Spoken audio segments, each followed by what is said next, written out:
Since we're gonna have to take most of these panels off on this bike to get our LED lighting kit installed, we're gonna do kind of a comprehensive guide on how you take it apart. You'll need a few screwdrivers. I find having a really stubby Phillips helps, and a 4mm metric Allen. If you can get the ones with the little ball ends, that really helps, that you can get it in at different angles. That's really all you need. There might be a couple other tools here and there. It's mostly Allen and Phillips head based. Should be easy. Surprise, we're gonna need the 10 mil. First, we're gonna take off this little black aesthetic piece. There are two 4mm Allens at the corners, and then there's a clip here, and it kind of slides into this panel from front. So we'll get the Allen keys out first, or Allen heads out first, rather.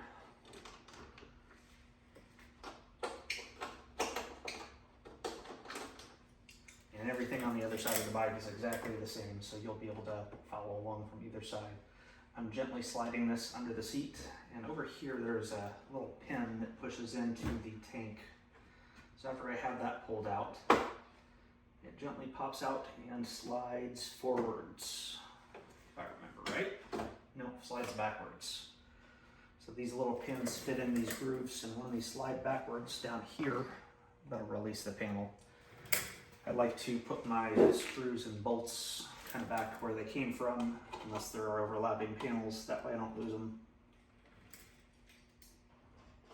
Next, we're going to remove the top trim piece and gauge surround.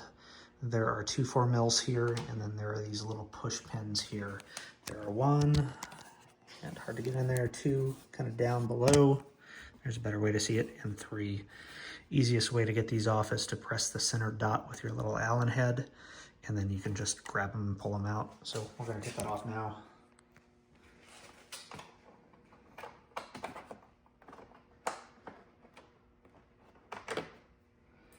One bolt, two bolts. Oh. And then for these, press them in with the Allen head. And then we can just fish them out.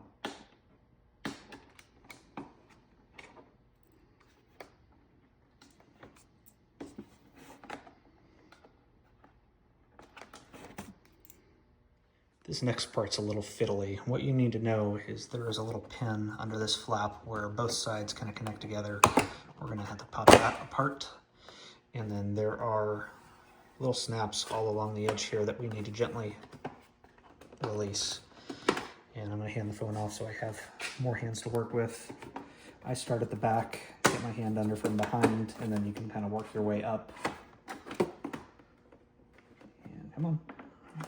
Don't want to release there, don't ever force it.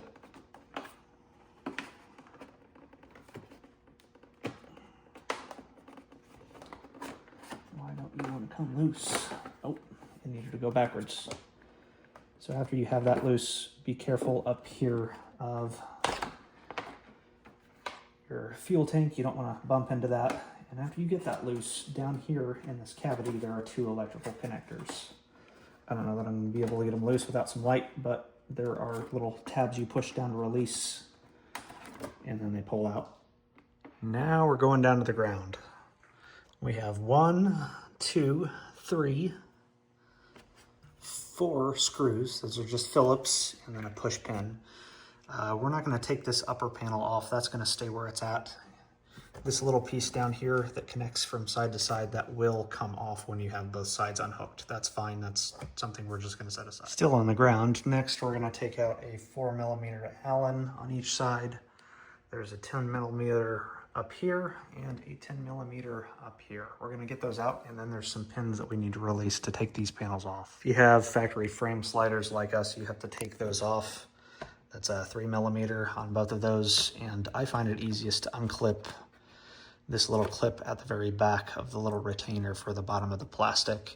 That helps you kind of sneak things out. It's a little harder to maneuver when you have the frame sliders on, but it's worth it. Here's the sketchy part when your plastics are this pretty. We've got to take the actual fender off. There's a push pin right here on the tank, and there is another one I haven't unclipped yet that's right about here. We're gonna grab from below and pop that out first. And then this entire panel is gonna slide forwards to unclip it from the front.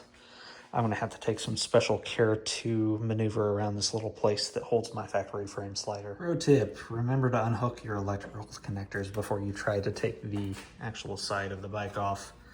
It's not hard. Turn them sideways, pull them backwards, they come right off, and then off. Easiest way to get to these push pins is to sneak your hands behind them and pry them apart. The one down here is not as easy to get to. You can kind of reach into it from the back and just gently work it loose. So now that that's loose, the top one is kind of still loose. We're going to just slide the entire piece forwards. And off she comes.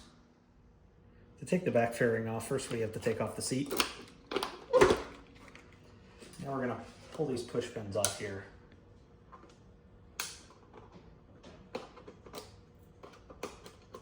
That lets us get this little plastic piece out of the way and start removing the seat.